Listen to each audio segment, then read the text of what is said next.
One thing you should know about me is that I live a double life. No, I'm not a superhero or an FBI agent, although that would be pretty cool. Instead, on weekdays, I wear a backpack full of heavy textbooks, a light layer of concealer and mascara, and a crisp pair of Asics that have never seen a speck of dirt. However, during the weekends, I trade in my book bag for a backpack sprayer, my makeup for a thick coat of high-concentration bug spray, and my tennis shoes for a pair of leather boots caked with layers of sun-dried dirt and cow patties. Yes, I am a cowgirl. On a typical summer day, I wake up to the crowing of my rooster off in the distance. As soon as I step outside, I'm hit by the natural beauty of the place. At my farm, we may not have cell service or even cable, but we do have nature, and that's just about all the entertainment I'll ever need. Whether you experience it from the ground or atop a four-wheeler, the view from the house to the cow pasture is nothing less than pure magnificence. It's beautiful. From the glisten of the fresh morning dew to the tall grass brushing against the wind, all the way to the pond as it ripples to the same breeze. As soon as I pull up to the pasture, I am greeted by my favorite cows, Elsie, Lily, and Little Whiteface, to name a few. Then, after I finish visiting with my cows, the real work begins. I strap on a backpack sprayer filled to the brim with weed killer and start my meticulous hunt for thistle. What a nuisance that thistle is. Every little patch must be spot sprayed. Every little patch. However, the most important part of being out in the pasture with a heavy burden fastened to your back is to stay aware. Although it may be tempting to just totally jam out to some music when you're the only one around for miles, you need to be able to listen for footsteps, because not all cows are nice. In fact, some are just flat out evil, as in rotten all the way to the core. For example, 14 is that type of cow. She's pretty nasty. 14 does not get a nickname. She is just 14. Cows like 14 can and will hurt you. Luckily, I don't have to corral 14 when we vaccinate our cows. That's my dad's job.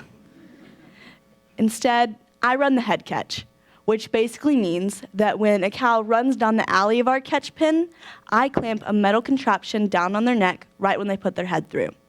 The purpose of this is to keep the cow kind of stable when we administer medicine to them. So my job is sort of like the ride or die, because if I clamp it down an instant too soon or too late, it's game over. We usually work our cows until it gets dark. That's when we throw in the towel and head back to the house. To tell the truth, taking care of beef cattle is more than taxing, but there's nothing else I'd rather do. Taking care of my cows on the farm is a huge part of me, and I couldn't imagine my life without it. But I remember a time when I wasn't the only kid my age who felt this way about agriculture. When I was in kindergarten, my teachers gave everyone in my grade a sheet of paper that was totally blank, except for one phrase at the top.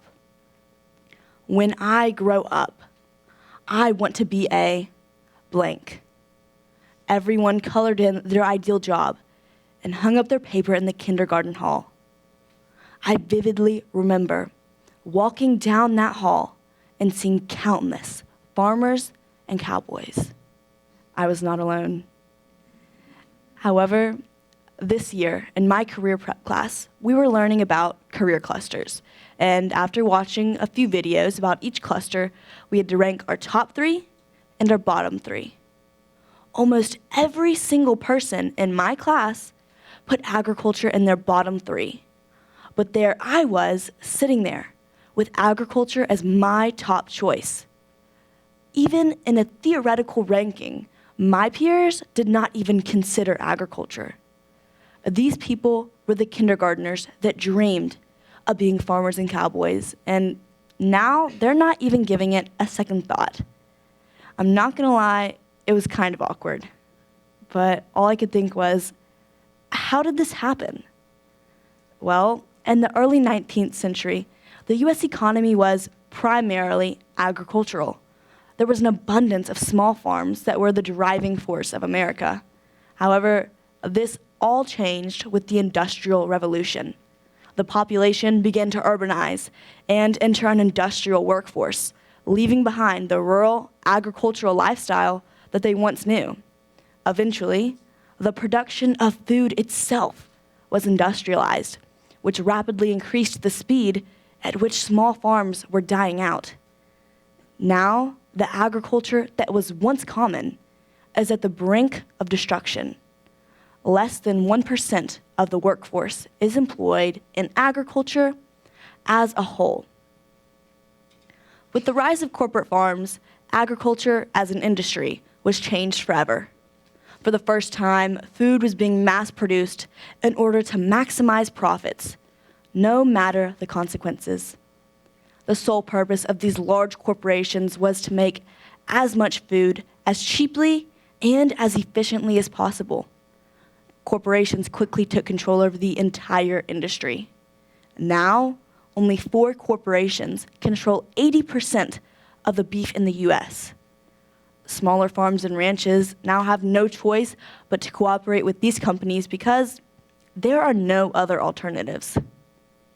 The real issue is that these businesses got so large by taking shortcuts and turning a blind eye to severe issues in order to increase productivity.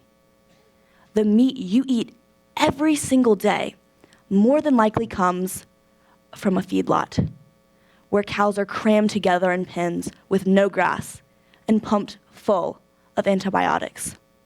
These animals produce vast amounts of waste, which is a natural fertilizer.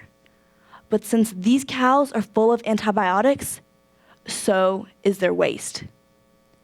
Due to this, the waste produced in feedlots cannot be returned to the soil, so it is scraped together into massive lagoons. These lagoons of waste are, simply put, terrible for the environment. But the production of waste isn't just bad for the environment. The production of meat is bad for people as well. Diseases spread like wildfire through feedlots and can end up on your plate. The thing is, cows are meant to graze on grass in pastures, not live in cement pens to eat corn and soybeans so that they can put on quick weight. Cows are meant to live like this. Not like this. Would you really want to eat something from there? The only chance we have against the large corporations is our local farmers. But these are the farms that are dying out. Although it would be great to just say, go out there and do it. My generation isn't ready to take a stance. It's too late for us. Our country needs this, but we aren't ready. The current generation just isn't equipped for this. For my peers, agriculture was not an option. It is up to the next generation to take action and replenish the dying industry of agriculture. The upcoming generations need that option. They cannot go in blind. They cannot believe in something that they know nothing about.